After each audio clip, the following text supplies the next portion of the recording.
नई नवेली दुल्हन, आज खाना तुम बनाओगी। जिसने कभी पानी का गिलास कभी उठाकर नहीं पियाया, इसे मेरी माँ ने हुक्म दिया।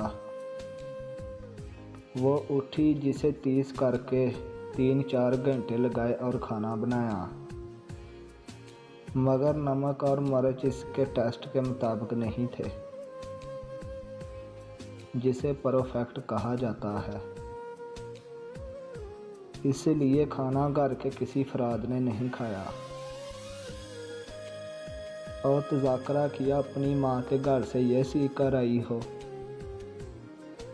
मैं 8 घंटे की ड्यूटी के बाद घर आया था कि अम्मी की आवाज़ आई। अम्मी कहने लगी, हमने तो दोपहर से कुछ नहीं खाया, कुछ बाज़ार से ला दो खाने के लिए।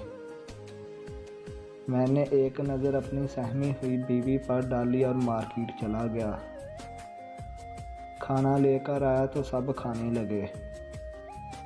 मैंने अपनी बेगम का बाजू पकड़ा और किचन में ले गया। क्या पकाया है आज?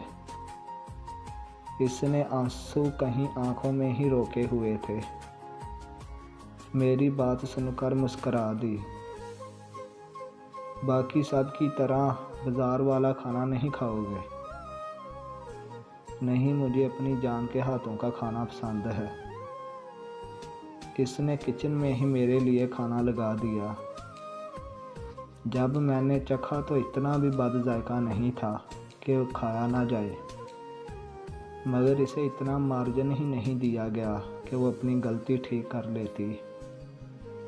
कसूर मेरी बीवी का भी नहीं था, क्योंकि वो मदरसे पढ़ रही थी और इसकी शादी हो गई। इसे तालीम और मदरसे ने घरदारी की फुर्सत ही नहीं दी थी और शादी हो गई।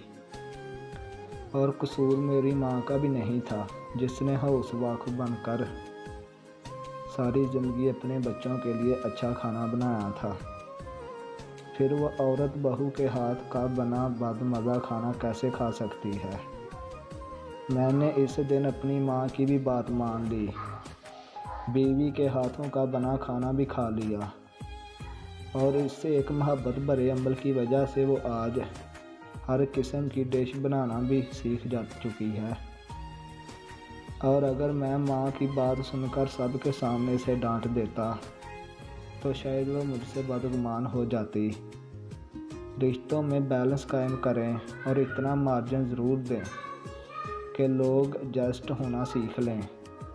मोहब्बत का जज्बा कभी ना ख़त्म होने दें, क्योंकि मियाँ बीवी एक दूसरे का लिबास होते हैं और लिबास ख़राब हो जाए तो बड़े बाज़ार में उतारा नहीं जाता, पाबंद लगाया जाता है।